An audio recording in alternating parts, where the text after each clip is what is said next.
నాకేం సంబంధం అని చెప్పని వైవి సుబ్బారెడ్డి గారు చెప్తా అంటే అసలు చంద్ర మనకి జగన్ గారు మొత్తం బుకాయిస్తున్నారు. ఇక్కడే స్పష్టంగా చాలా స్పష్టంగా అర్థమవుతుంది భువన్ గారు. Right, thank you sir. Next topic చూద్దాం. ఆ ఫ్లైట్ ఎక్కితే అంతేనా, సగం విమానాలు డొక్కువేనా?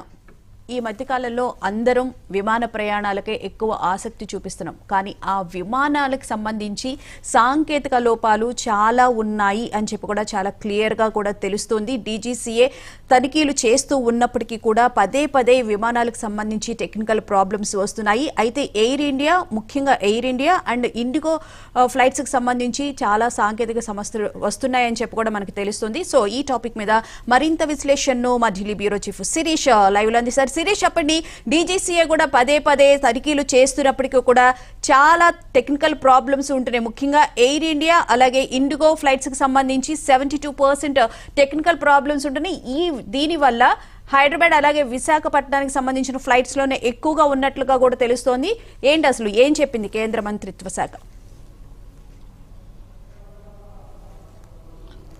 బోనా, నిన్న గత సంవత్సరం ఏదైతే అహ్మదాబాద్లో ఎయిర్ ఇండియా విమానం అనేది టేకాఫ్ అయిన కొద్దిసేపటికే కుప్పకూలిందో దానికి సంబంధించి ఇప్పటివరకు కూడా విచారణ అనేది కూడా జరుగుతుంది. సాంకేతిక సమస్య లేకపోతే పైలట్ తప్పిదమా అనే దాని గురించి విస్తృతమైన చర్చలేంటి కూడా జరిగాయి. ఫ్యూయల్ స్విచ్లో సాంకేతిక లోపం అనేది కూడా తలెత్తడంతో ఆ సమస్య అనేది కూడా ఆ విమానం కూలిపోయినట్లుగా కూడా కొన్ని వార్తలేంటి కూడా వచ్చాయి.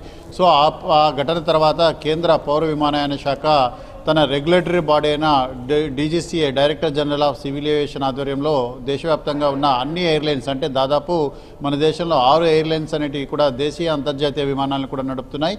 ఈ 6 ఎయిర్లైన్స్ నడుపుతున్న విమానాలకు సంబంధించి అన్ని రకాల తనిఖీలన్నింటి కూడా నిర్వహించడం కూడా జరిగింది. సో ఈ తనిఖీల సందర్భంగా ఏర్పడిన గణాంకాలన్నింటి కనుక చూసినట్లయితే ఈ హెచ్చరికనా లేకపోతే సాధారణ సాంకేతిక సమస్యలేనా అన్న ప్రశ్న అనేది కూడా తలెత్తుతోంది. సో మొత్తం మీద కూడా దేశంలోని విమానయాన రంగంపై లోక్సభ వేదికగా కూడా బయటపడిన గణాంకాలు ఏవైతే ఉన్నాయో అవి మరోసారి భద్రత పైన చర్చను రగిలిస్తున్నాయని చెప్పేసి కూడా చెప్పొచ్చు. లోక్సభలో వెల్లడైన వివరాల ప్రకారం చూసినట్లయితే గత ఏడాది జనవరి నుంచి ఈ సంవత్సరం ఫిబ్రవరి వరకు కూడా మొత్తం 754 విమానాలకు సంబంధించి తనిఖీలు చేస్తే అందులో 377 విమానాల్లో పునరావృత సాంకేతిక సమస్యలు, అంటే అదే సమస్య తిరిగి ఏర్పడుతున్నట్లుగా కూడా గుర్తించడం కూడా జరిగింది. అయితే ఇవి పరిశీలించిన విమానాల్లో దాదాపు సగం పైగా విమానాల్లో సాంకేతిక సమస్యలు ఏంటి కూడా బయటపడ్డాయి. ఇవి ప్రయాణికుల యొక్క భద్రతకు హాని కలిగించే విధంగా ఉన్నాయా లేకపోతే సాధారణ సాంకేతిక సమస్యలేనా అనే దానిపైన స్పష్టత అనేది కూడా రావాల్సింది. ముఖ్యంగా దేశంలో అత్యధికంగా విమానాలను నడిపించే ఇండిగో ఎయిర్లైన్ సంస్థ, అదేవిధంగా ఇండిగో తర్వాత అత్యధిక విమానాలను కలిగి ఉన్న ఎయిర్ ఇండియా సంస్థ, ఈ 2 సంస్థలకు సంబంధించిన విమానాల్లోని సాంకేతిక లోపాలంటే కూడా ఎక్కువగా బయటపడ్డట్లుగా కూడా తెలుస్తుంది. పర్సెంటేజ్ పరంగా చూస్తే ఎయిర్ ఇండియాలోనూ, సంఖ్య పరంగా చూస్తే ఇండిగోకి సంబంధించిన విమానాల్లో కూడా సాంకేతిక సమస్యలు ఏంటి కూడా ఏర్పడినట్లుగా కూడా తెలుస్తోంది. సో మొత్తం మీద కూడా 72% విమానాలు ఎయిర్ ఇండియాకు సంబంధించిన విమానాల్లో పునరావృత సాంకేతిక సమస్యలు ఏంటి కూడా ఏర్పడుతున్నట్లుగా కూడా చెప్తున్నారు.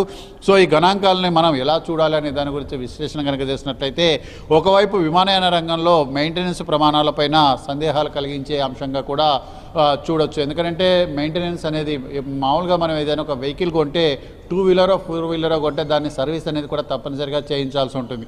అంటే రెగ్యులర్గా సర్వీసింగ్ చేయిస్తే దానికి సంబంధించి ఎలాంటి సాంకేతిక సమస్య కానీ లేకపోతే ఇతరత్ర సమస్యలు కానీ ఏర్పడడానికి అవకాశం అనేది కూడా ఉండదు. కానీ రెగ్యులర్గా సర్వీసింగ్ చేయించినప్పుడే ఏదో ఒక సమస్యలు ఏంటి కూడా ఏర్పడే అవకాశం ఉంది. విమానాలకు సంబంధించి కూడా రెగ్యులర్గా మెయింటెనెన్స్, సర్వీస్ అనేది కూడా చేయించాల్సి ఉంటుంది. ఆ సర్వీస్, మెయింటెనెన్స్ అనేవి కూడా రెగ్యులర్గా చేపిస్తున్నారా లేదనేది కూడా చూడాలి.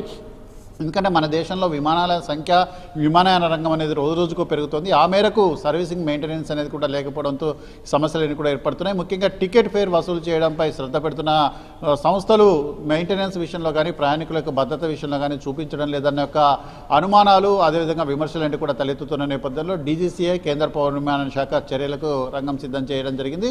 ప్రయాణికుల యొక్క భద్రతను పెంచే విధంగా తగు చర్యలు తీసుకోవడం జరుగుతుంది. Right, thank you Sirish.